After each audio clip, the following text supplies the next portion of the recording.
Hello friend, welcome to my channel. दोस्तों, आज हम देखेंगे पुराने पेपरों को देखेंगे। दोस्तों, इन पुराने पेपरों से हमें बहुत कुछ समझ में आएगा और किस तरह से पेपर बनता है और किस तरह से क्वेश्चन पूछे जाते हैं।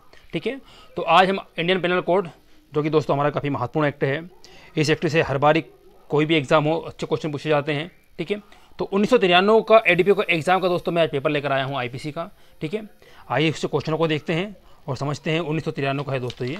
हम सारे पेपर क्वेश्चन लगाएंगे और धीरे धीरे तैयारी हमारी चल रही है कंटिन्यू, और कोशिश करेंगे सब कुछ हमारा एमसीक्यूज और एक्ट सब कुछ कंप्लीट हो जाए हमारे एग्जाम से पहले। आइए, यदि आप मेरे चैनल पर नए हो तो प्लीज़ सब्सक्राइब करें ताकि मेरे आने वाले वीडियो आपको मिलते रहें। ठीक है, क्वेश्चन नंबर 36 जो बात करता है भारतीय दंड विधान की धारा 34 निर्धारित करती है। ठीक है, और दोस्तों आपको मालूम है सामान्य आशय जो धारा 34 जब कोई भी हत्या की जाती तो उसमें 4 ऑप्शन हमारे सामने रहेंगे। ठीक है, आपने आईपीसी पढ़ा हो तो ठीक है, नहीं पढ़ा हो तो प्लीज़ मुझे कमेंट करें, मैं उससे पढ़ाऊँगा। और पढ़ा हो तो ठीक है। आइए इसके ऑप्शन देखते हैं। ऑप्शन नंबर 1 प्रतिस्थानिक उत्तरदायित्व, संयुक्त उत्तरदायित्व, मूल अपराध, एक स्वतंत्र अपराध। और दोस्तों जो 34 की परिभाषा जो निर्धारित करती है वो करती है संयुक्त उत्तरदायित्व। ठीक है, सामान्य आशय बोलते हैं जिसे हम साधारण भाषा में। इसका सही ऑप्शन होगा दोस्तों हमारा ऑप्शन नंबर बी। ठीक है, ये क्वेश्चन, ये धारा तो महत्वपूर्ण धारा है, धारा 34, ध्यान रखना इस बात का। ठीक है, आइए नेक्स्ट क्वेश्चन देखते हैं। दिल्ली में रहने वाला भारत का एक नागरिक इस्लामाबाद पाकिस्तान में हत्या कारित करता है तथा मुंबई में पाया जाता है। हत्या दिल्ली में रहता है, रहने वाला है, लेकिन वो हत्या इस्लामाबाद पाकिस्तान में करता है और करने के बाद मुंबई आ जाता है और मुंबई में क्या हो जाता है, पकड़ा जाता, मुंबई में पाया जाता है। और उसके ऊपर धारा 302 भारतीय दंड संहिता के अधीन मुकदमा चलाकर उसे निम्न स्तर पर दंडित किया जा सकता है। तो ठीक है, तो कहाँ पर दंडित किया जा सकेगा? इस्लामाबाद, ठीक है, अंतर्राष्ट्रीय न्यायालय हैग में, मुंबई में, या उसमें से कोई नहीं। तो दोस्तों वो किस स्थान पर पकड़ा गया? तो वो पकड़ा गया दोस्तों ऑप्शन नंबर सी, मुंबई में। तो कहाँ पर होगा? इसका सही ऑप्शन होगा दोस्तों सी, मुंबई। ठीक है, आइए नेक्स्ट क्वेश्चन देखते हैं हमारा 38वां। भारतीय दंड संहिता के प्रयोजनार्थ इस संहिता में किए गए कार्यों का निर्देश करने वाले शब्दों। अब कार्यों के बारे में बताया गया है तो कार्यों की परिभाषा दी गई। आइए देखते हैं ऑप्शन नंबर का। इस आशय केवल सुरक्षापूर्वक किए गए कार्य से है। बा या खा से आशय उस सभी प्रकार के लोपों मात्र से है, नहीं। गा का विस्तार सुरक्षा कार्यों एवं सुरक्षा लोपों तक है, उपयुक्त में से कोई नहीं। तो दोस्तों इसका जो सही आशय है वो है कार्य करके सुरक्षा या कार्य ना करके। ठीक है, तो इसका ऑप्शन नंबर हमारा गा सही होगा। सुरक्षा कार्य करके या लोप करके, लोपों का मतलब होता है ना करके। ठीक है, तो इसका ऑप्शन नंबर हमारा गा सही होगा। ठीक है, आइए नेक्स्ट क्वेश्चन पे चलते हैं। चोरी के अपराध का आवश्यक तत्व है तो क्या आशय, उद्देश्य, ज्ञान, उपयुक्त सभी। तो ये उद्देश्य होना या ज्ञान होना सही नहीं है। इसके आवश्यक तत्व के अंतर्गत दोस्तों जो आता है वो आता है हमारा आशय। चोरी के लिए आशय होना महत्वपूर्ण तत्व है इसका। ठीक है, तो ऑप्शन नंबर हमारा ए सही होगा का आशय। ठीक है, आइए नेक्स्ट क्वेश्चन। श्रवण शक्ति को स्थायी रूप से, चलो नेक्स्ट पेज पे चलते हैं।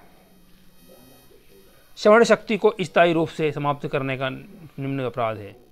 अभी सुनने की हमारी जो शक्ति है इसे अब आपने शायद आईपीसी प्लीज़ पढ़ा होगा तो आपको क्वेश्चन समझ में आते होंगे, नहीं तो पहले आईपीसी को पढ़ें, इसके बाद इन क्वेश्चनों को लगाएं, क्योंकि क्वेश्चन लगाना बहुत महत्वपूर्ण है दोस्तों। इससे हमें समझ में आता है कि क्या तरह के क्वेश्चन आयोग द्वारा या पूछे जाएंगे। ठीक है, तो हमारे को 8 तरह की मतलब बताई गई है गंभीर उपहति क्या होती है। तो श्रवण शक्ति को स्थायी रूप से मतलब समाप्त करना, तो ये दोस्तों क्या किस ऑप्शन में आएगा? तो ऑप्शन नंबर ए गंभीर उपहति कारित करना, ऑप्शन नंबर बी आपराधिक अपराध, गा आपराधिक अभित्रास, या घा में तो कोई नहीं। तो दोस्तों इसका सही ऑप्शन होगा गंभीर उपहति कारित करना। ठीक है, ऑप्शन नंबर ए सही होगा जब स्थायी रूप से। ठीक है, वो 8 प्रकार के जो बताई गई है कंडीशन वो आप देख लीजिएगा। ठीक है, आइए नेक्स्ट क्वेश्चन पर चलते हैं। कारावास और जुर्माना दोनों से दंडनीय अपराध के हर मामले में जुर्माना देने में व्यतिक्रम होने की दशा में ऐसे कारावास का दंड दिया जा सकेगा। तो कितना दोस्तों? जो उस अपराध हेतु निर्धारित अधिकतम कारावास से अधिक ना होगा। वह कारावास किसी भी भांति का हो सकता है। वह कारावास ऐसी उसी भांति का होगा जिससे अपराधी को उस अपराध के लिए दंडित किया जा सकता है। और वह कारावास उस कारावास के साथ साथ भुगताए जाने का निर्देश दिया जा सकता है जो उस अपराध के लिए प्रदान किया गया हो। तो दोस्तों इसका जो सही ऑप्शन है वो है हमारा ऑप्शन नंबर गा, वह कारावास ऐसी भांति का होगा जिससे से अपराधी को उस अपराध के लिए दंडित किया जा सकता था। ठीक है, ऑप्शन नंबर हमारा सही होगा गा। ठीक है, आइए नेक्स्ट क्वेश्चन पर 42वां क्वेश्चन देखते हैं। का या को मारता है और खा के बीच बचाव करता है, जिसमें खा के कंधे पर सो रहे बच्चों को का के मुख की चोट लगती है और वह मर जाता है। का ने अपराध किया। साधारण उपति, गंभीर उपति, सदोष मानववध, हत्या। अब दोस्तों उसका उद्देश्य मारने का नहीं था, और है ना, उद्देश्य अभी देखा जाएगा, तो उसका उद्देश्य मारने का नहीं था और उसने मारा भी तो सामान्य सी चोट उसने मारा है। अब जिसके कारण वो लग गई है, तो इसका जो इसमें जो है गंभीर उपति तो उन्होंने कारित करी नहीं, क्योंकि कंधे पर सो रहे बच्चे को कंधे पर मतलब मुक्की ऐसी चोट से लगती है, तो ये ऐसी चोट जो को हमने साधारण उपति मानते हैं, गंभीर उपति या साधु मानववध हत्या नहीं मानेंगे। तो इस ऑप्शन का सही होगा हमारा ए, साधारण उपति। ठीक है, उसका उद्देश्य और जो उपति है वो किस तरह की है, तो दोस्तों ये क्वेश्चन पर निर्भर करेगी। ठीक है, तो इसमें हत्या जो हो गई है, तो वो इसका जो का ने अपराध किया वो साधारण उपति का किया है। ठीक है, इस ऑप्शन के तहत। ठीक है, उसका जो कार्य है वो क्या है, साधारण उपति, लेकिन अपराध ऑप्शन नंबर ए हमारा सही होगा। आइए 43, कोई बात अपराध नहीं है, कोई बात अपराध नहीं है, तो कौन सी नहीं है भैया, आइए देखें। किसी नवीन कानून की सद्भावना पूर्वक अज्ञानतावश की जाए, खा। जो तथ्य की भूल के कारण ऐसे व्यक्ति द्वारा किया जाए जो सद्भावपूर्वक विश्वास करता हो कि वह उसे करने के लिए विधि द्वारा आबद्ध है, गा। घा, जो तथ्य एवं विधि दोनों की ही भूल के कारण सद्भावपूर्वक की जाए। और दोस्तों इसका जो सही ऑप्शन है वो है हमारा गा, जो तथ्य की भूल के कारण ऐसे व्यक्ति द्वारा की जाए जो सद्भावपूर्वक विश्वास करता हो कि वह उसे करने के लिए विधि द्वारा बाध्य है। ठीक है, जैसे कोई कर्मचारी है जिसको उस कार्य के लिए है ना, तो ऐसे व्यक्ति का यहाँ से है, तो क्या है, जब विधि द्वारा आबद्ध हो, विधि द्वारा उसे करने के लिए। ठीक है, इसका ऑप्शन नंबर हमारा गा सही होगा। आइए नेक्स्ट क्वेश्चन पर चलते हैं, क्वेश्चन नंबर 44। का एक ऐसा पागल व्यक्ति है जो अपने कार्य के परिणामों से अनभिज है, अपने कार्य के परिणाम से अनभिज है। खा के ऊपर तलवार से आक्रमण करता है और खा लाठी द्वारा अपना बचाव करता है, और इस घटना में इन दोनों व्यक्तियों को गंभीर चोटें आती हैं। यह कहना सही है कि उक्त दोनों व्यक्तियों में से किसी ने कोई अपराध नहीं किया। दोनों धारा 325 भारतीय दंड संहिता विधान के दोषी हैं, केवल धारा 325 भारतीय दंड संहिता विधान में दोषी है, और खा ने आत्मरक्षा के अपने अधिकार का अतिक्रमण किया। तो दोस्तों इसमें का ऐसा पागल व्यक्ति था जो अपने कार्यों के परिणामों से अनभिज है। खा के ऊपर तलवार से आक्रमण करता है, तो खा लाठी द्वारा अपना बचाव करता है, तो इस घटना में दोनों व्यक्तियों को गंभीर चोटें आती हैं। तो ये दोस्तों दोनों ही व्यक्तियों में किसी ने कोई अपराध नहीं किया। ठीक है, वो उस व्यक्ति को ज्ञान नहीं था और पागल था। ठीक है, पता स्पष्ट बोल रहे हैं, पागल था, ऐसा वो पागल व्यक्ति था, और उन्होंने बचाव के लिए कार्य किया। ठीक है, तो इसके तहत दोस्तों जो ऑप्शन हमारा ए है वो सही होगा। उक्त दोनों व्यक्तियों में से किसी ने कोई अपराध नहीं किया। ठीक है, और मेरे हिसाब से अपन हमारा जो आईपीसी का अध्याय 4 है अपवादों के से संबंधित दोस्तों महत्वपूर्ण अध्याय है वो हमारा। ठीक है, उसे आप अच्छे से पढ़ें। आइए नेक्स्ट क्वेश्चन पर चलते हैं। का खा को गा की हत्या के लिए उकसाता है, का खा को गा की हत्या के लिए उकसाता है, खा गा पर आक्रमण करता है, गा बच जाता है और केवल उसे साधारण चोट आती है। का ने इन्होंने अपराध किया, तो का ने भैया कौन सा अपराध किया, उसने अपराध किया का खा को गा की हत्या के लिए उकसाता है, खा गा पर आक्रमण करता है और गा बच जाता है, और केवल उसे साधारण चोट आती है, तो का ने अपराध किया। तो दोस्तों का ने कोई अपराध नहीं किया। भारत अंतर्गत धारा के अंतर्गत 323/109 भारतीय दंड विधान के अंतर्गत धारा 307/109 भारतीय दंड संहिता दंड विधान, और अंतर्गत जब भारतीय दंड संहिता की धारा 115 विधान के अंतर्गत। ठीक है, तो इसका जो दोस्तों सही ऑप्शन है हमारा वो है ऑप्शन नंबर ए, कोई अपराध नहीं किया।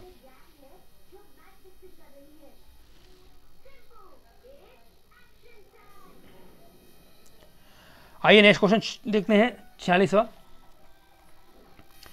जो कोई विधि विरुद्ध जमाओं का सदस्य होगा वह भारतीय दंड विधान की निम्न धाराओं में दंडित किया जाएगा। तो दोस्तों सीधी धारा पूछ ली गई है 46वें क्वेश्चन की।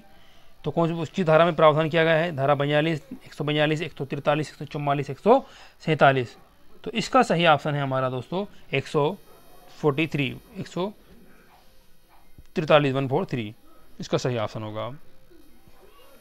आइए नेक्स्ट क्वेश्चन अगले पेज पे चलते हैं। 43वां क्वेश्चन, का एवं उसके 4 भाई अपने अधिपत्य के किंतु विवादग्रस्त एक खेत में हल चला रहे थे। खा एवं उसके 4 साथियों ने जो हथियारबंद थे खेत पर आकर झगड़ा किया तथा का व उसके भाइयों को बाहर निकालना चाहा। का और उसके भाइयों ने प्रतिरोध किया और इस घटना में का ने खा के सिर में कुल्हाड़ी से वार किया। इसके फलस्वरूप खा की मृत्यु हो गई। अब क्या सही ऑप्शन है बताइए। 43वां क्वेश्चन आइए देखते हैं। का और उसके भाइयों ने कोई अपराध नहीं किया। सब धारा 149 भारतीय दंड विधान की सहायता से हत्या के दोषी अपराध के दोषी हैं। का केवल हत्या के अपराध का दोषी है, शेष भाइयों ने कोई अपराध नहीं किया। और का हत्या के अपराध का दोषी है जबकि उसके भाई बलवा करने के दोषी हैं। और दोस्तों इसका जो सही ऑप्शन है, और मैं अब तक की जो क्वेश्चन मैंने पिछली बार आपको 16 में बताया था और 93 का क्वेश्चन हम लगा रहे हैं, तो इसमें सबसे महत्वपूर्ण बात यही है दोस्तों कि हमको यहाँ पर अधिकतर क्वेश्चन कौन से देखने को मिल रहे हैं, जो अपवाद वाले क्वेश्चन अध्याय 4 के। ठीक है, अभी अपराध वाला है कि क्या इसने क्या अपराध किया, तो का व उसके भाइयों ने कोई अपराध नहीं किया। दोस्तों ऑप्शन नंबर हमारा इसका ए सही होगा। ठीक है, ऑप्शन नंबर हमारा ए सही होगा। का ने इसके भाइयों ने कोई अपराध नहीं किया। आइए नेक्स्ट क्वेश्चन, लोक सेवक द्वारा प्रख्यापित आदेश के अंतर्गत धारा 144 दंड प्रक्रिया संहिता की अवज्ञा भारतीय दंड विधान की निम्न धाराओं के अधीन अपराध है। किस धारा के अधीन अपराध है? धारा 188, 186, 187, 151 CRPC या दंड प्रक्रिया संहिता। दोस्तों इसका जो सही ऑप्शन होगा वो है हमारा 188 ऑप्शन नंबर ए। आइए चलते हैं हम नेक्स्ट क्वेश्चन पर। 49वां क्वेश्चन, आपराधिक षड्यंत्र के अपराध हेतु यह आवश्यक है कि कोई कार्य ओवर एक्ट सदैव पक्षकारों की सहमति के अनुसरण में किया जाए। किया जाना कतई आवश्यक नहीं, किया जाना केवल उसी स्थिति में आवश्यक है जबकि वह सहमति किसी अपराध करने हेतु है और उपयुक्त में किसी उपयुक्त में से कोई भी सही नहीं है। दोस्तों इसका जो सही ऑप्शन होगा हमारा वो कौन सा है? तो ऑप्शन नंबर होगा हमारा गा या सी। किया जाने वाला अब केवल उसी स्थिति में आवश्यक है जबकि वह सहमति किसी अपराध करने हेतु हो। ठीक है, तो ऑप्शन नंबर हमारा सही होगा दोस्तों गा। आइए नेक्स्ट क्वेश्चन 50वां क्वेश्चन देखते हैं। धारा 279 एवं 337 भारतीय दंड विधान की दोनों अपराधों में निम्न समान तथ्य हैं। दोनों के बीच क्या समानता है आइए देखते हैं। अपराध सार्वजनिक मार्ग पर कारित किए जाते हैं। अपराधों के लिए समान दंड की व्यवस्था है और चोट पहुंचाना या घाव, उतावलेपन या उपेक्षा का तत्व विद्यमान है। दोस्तों दोनों में जो चीज़ें विद्यमान हैं वो है ऑप्शन नंबर घा या डी, उतावलेपन या उपेक्षा का तत्व दोनों में विद्यमान है। ठीक है, क्या समान है? तो उतावलेपन या उपेक्षा का तत्व यहाँ पर समान है।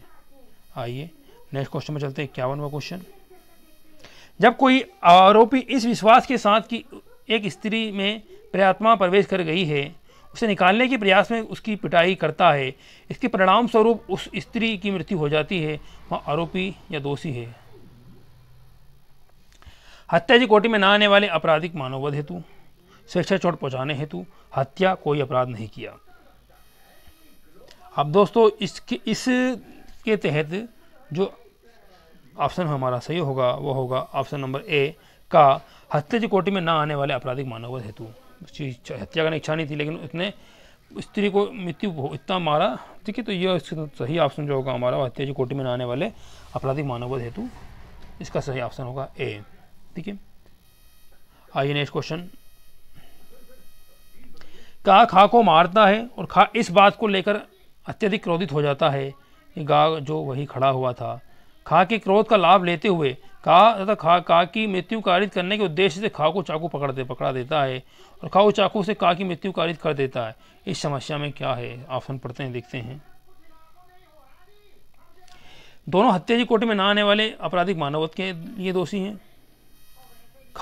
गा हत्या के दुष्प्रेरण का दोषी है जबकि खा हत्या की कोटि में न आने वाले मानववध का दोषी है। गा दोनों हत्या के अपराध की दोषी हैं, ठीक है, और दोनों ने कोई अपराध नहीं किया। और दोस्तों यहाँ पर जो गा हत्या के दुष्प्रेरण का दोषी है, जबकि खा हत्या की कोटि में ना आने वाले अमानववध का दोषी है। तो इसका जो ऑप्शन हमारा दोस्तों सही है वो है कौन सा, खा। ठीक है, आइए नेक्स्ट क्वेश्चन देखते हैं। क्वेश्चन नंबर हमारा 53। मृत्यु दंड निम्न अपराधों में दिया जा सकता है, राजद्रोह में, आजीवन कारावास के दंडादेश के अधीन व्यक्ति द्वारा सदोष मानववध में, आजीवन कारावास के दंडादेश के अधीन व्यक्ति द्वारा हत्या में, या आजीवन कारावास से दंडित व्यक्ति द्वारा हत्या का प्रयास जिसमें उपहति कारित हुई है। तो इसका दोस्तों सही ऑप्शन हमारा है 53 का, वो है घा। और आइए नेक्स्ट क्वेश्चन। ये कहना सही है कि प्रत्येक सदोष मानववध हत्या है, प्रत्येक हत्या सदोष मानववध है, उक्त कोई कथन सही नहीं है, उक्त दोनों कथन सही हैं। दोस्तों इसका जो सही क्वेश्चन है ऑप्शन है वो हमारा है खा, हर प्रत्येक हत्या सदोष मानववध है। ठीक है, और दोस्तों ये हमारे हुए 54 क्वेश्चन, और ये आखिरी क्वेश्चन 55वां क्वेश्चन हमारा, फिर CRPC के क्वेश्चन स्टार्ट होंगे। आइए 55वां देखते हैं। आ अपनी पत्नी को पीटता है, जो जमीन पर अचेतन होकर गिर जाती है। आ उसे मृत समझकर उसे घर की छत के बीम पाट से लटका देता है और लटकने से उसकी मृत्यु हो जाती है। आ ने निम्न कौन सा अपराध किया। ठीक है, तो दोस्तों आइए देखते हैं। ऑप्शन नंबर ए हत्या किया, बी सदोष मानववध किया, ऐसी शारीरिक क्षति कारित करने की आशय उससे मृत्यु गंभीर उपपत्ति हो सकती है, साधारण उपपत्ति किया। दोस्तों उसने सदोष मानववध किया। ठीक है, और दोस्तों जो हमारे क्वेश्चन हुए IDPO 2093 का पेपर था। ठीक है, अगला पेपर देखेंगे अगले वीडियो में हम। ये वीडियो कैसा लगा प्लीज़ कमेंट करके बताइएगा। ठीक है, तो हमारे क्वेश्चन कंप्लीट हुए, और यहाँ पर हमने सदोष मानववध और हत्या से संबंधित क्वेश्चन और साथ ही अपवाद वाले क्वेश्चन, दोस्तों ये अधिकतर क्वेश्चन पूछे जाते हैं, ये पार्ट महत्वपूर्ण है, इसलिए IPC में आप इस चीज़ चैप्टर को अच्छे से समझने की कोशिश करें। ठीक है, एक तो मानव शरीर पर प्रभाव डालने वाले अपराधों के विषय में अध्याय 16, और हम बात करें दूसरा तो हमारा अध्याय 4 जो अपवादों के बारे में बात करता है। इनसे अधिकतर क्वेश्चन हमें देखने को मिलते हैं। बाकी क्वेश्चन खैर हम सभी चीज़ को महत्वपूर्ण देते हैं, महत्वपूर्ण देंगे, लेकिन हम यदि बात करें तो अब तक की यदि हमने 16 का पेपर भी लगाया और 93 का आज भी लगाया, तो दोनों में हमने देखा कि ये मानव शरीर पर प्रभाव डालने वाले अपराध और अपवाद वाले क्वेश्चन से अधिक क्वेश्चन हमें यहाँ देखने को मिलते हैं। ठीक है, तो आप भी ध्यान रखिएगा। इस वीडियो में इतना ही। Thank for watching.